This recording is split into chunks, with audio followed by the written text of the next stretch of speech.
کو نبی بنایا جانا ہے اور آپ نبی بننے والے. ایسے عجیب و غریب واقعات حضور کے ساتھ پیش آ رہے تھے، ایسے سچے خواب آپ کو دکھائے جا رہے تھے کہ آپ یہ سمجھنے لگے کہ میرے ساتھ میں کوئی عجیب و غریب واقعہ پیش آنا ہے. 40 سال کی آپ کی عمر شریف ہوئی تو آپ مکہ کے ماحول سے متنفر ہو کر، اس زمانے میں مکہ کا جو ماحول تھا آپ حضرات جانتے ہیں، دنیا بھر کی غلاظت اور گندگی اس سماج کے اندر تھی. میں اس طرف جانا نہیں چاہتا، لمبا وقت ہو جائے گا. تو آپ اس سماج سے متنفر ہو کر غار حرا، آپ عمرہ حج کے لیے جاتے ہیں، غار حرا ایک لمبی چوٹی پر ایک پہاڑی ہے، وہاں پر آپ کئی دن کا کھانا اور راشن لے کر وہاں پر چلے جاتے تھے اور وہاں پر آپ معتکف ہو جاتے تھے. خلوت نشینی آپ کا مزاج اور طبیعت بن گئی تھی. کئی دن وہاں پر آپ رہتے. آپ کا کھانا پینا جب ختم ہو جاتا، آپ کی بیوی صاحبہ خدیجۃ الکبریٰ رضی اللہ تعالی عنہ پھر کھانا لے کر غار حرا تک جاتی تھی. اور کمال ہوتا ہے ہم لوگ وہاں پر گئے، اتنی لمبی چوڑا وہ راستہ ہے، اتنی لمبی وہ پہاڑی ہے. تعجب ہوتا ہے کہ حضرت خدیجۃ الکبریٰ رضی اللہ تعالی عنہ وہاں تک کیسے پہنچتی ہوں گی، لیکن یہ حضور سے محبت کا معاملہ تھا. تو وہاں پر آپ اللہ تعالیٰ کی عبادت کیا کرتے تھے.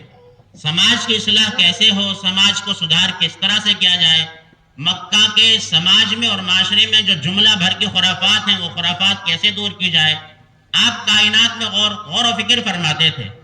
ایک دن ایسا ہوا کہ حضرت جبریل آپ کے پاس آ گئے اور آنے کے بعد آپ سے فرمایا اقرأ یا محمد، اے محمد پڑھیے. تو آپ صلی اللہ علیہ وسلم نے فرمایا کہ ما انا بقاری، بھائی میں تو پڑھا ہوا نہیں ہوں، میں کیا پڑھوں. تو صحیح بخاری کی روایت ہے، عائشہ راوی ہیں، حضور فرماتے ہیں کہ مجھے جبریل نے پکڑا اور اس طرح سے بھینچا، ایسا محسوس ہونے لگا کہ میری طاقت نچوڑ دی جائے گی، اور بھینچنے کے بعد میں پھر مجھ کو چھوڑ دیا گیا اور پھر مجھ سے فرمایا اقرأ یا محمد، اے محمد آپ پڑھیے. آپ نے پھر یہی جواب دیا کہ بھائی میں پڑھا ہوا نہیں ہوں، میں کیا پڑھوں.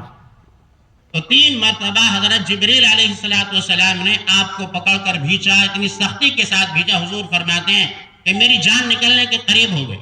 4تھی مرتبہ پھر فرمایا اقرأ بسم ربک الذی خلق، خلق الانسان من علق، اقرأ وربک الاکرم الذی علم بالقلم، علم الانسان ما لم یعلم. یہ 5 آیتیں جو قرآن کریم کی بالکل ابتدائی آیتیں ہیں سورہ علق کی، یہ نازل ہوئیں. مجھے اس کی تفسیر میں جانا نہیں ہے، بتانا یہ ہے کہ حضرت جبریل کے پاس میں کوئی تختی تھی جس پر یہ آیتیں لکھی ہوئی تھی، ورنہ کتنا ہی آدمی امی ہو، ان پڑھ ہو، کتنا ہی پڑھنا نہ جانتا ہو، آدمی ریپیٹ کر دیتا ہے بات کو. میں ایک چھوٹے سے بچے کو بلاؤں اور اس سے کہوں بھائی یہ ریپیٹ کرو، میں اپنی زبان سے کہوں تو وہ تکرار کر دے گا.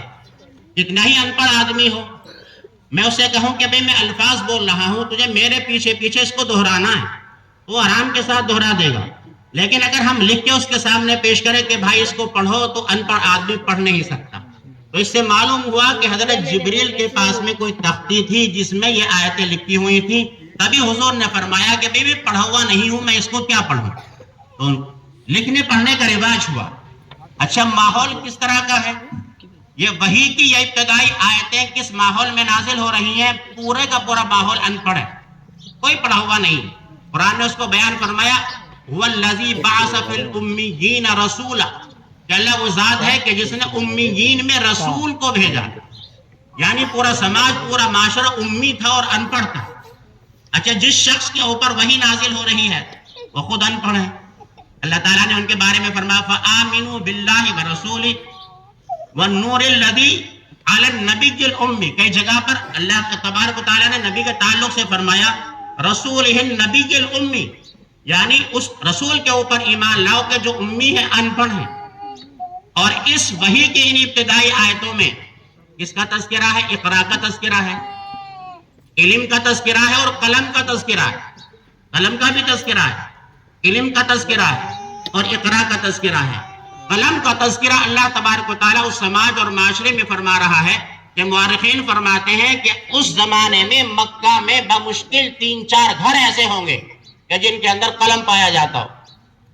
کسی کے گھر کے اندر قلم نہیں، صرف 3 یا 4 گھر ایسے تھے جن کے اندر قلم پایا جاتا تھا.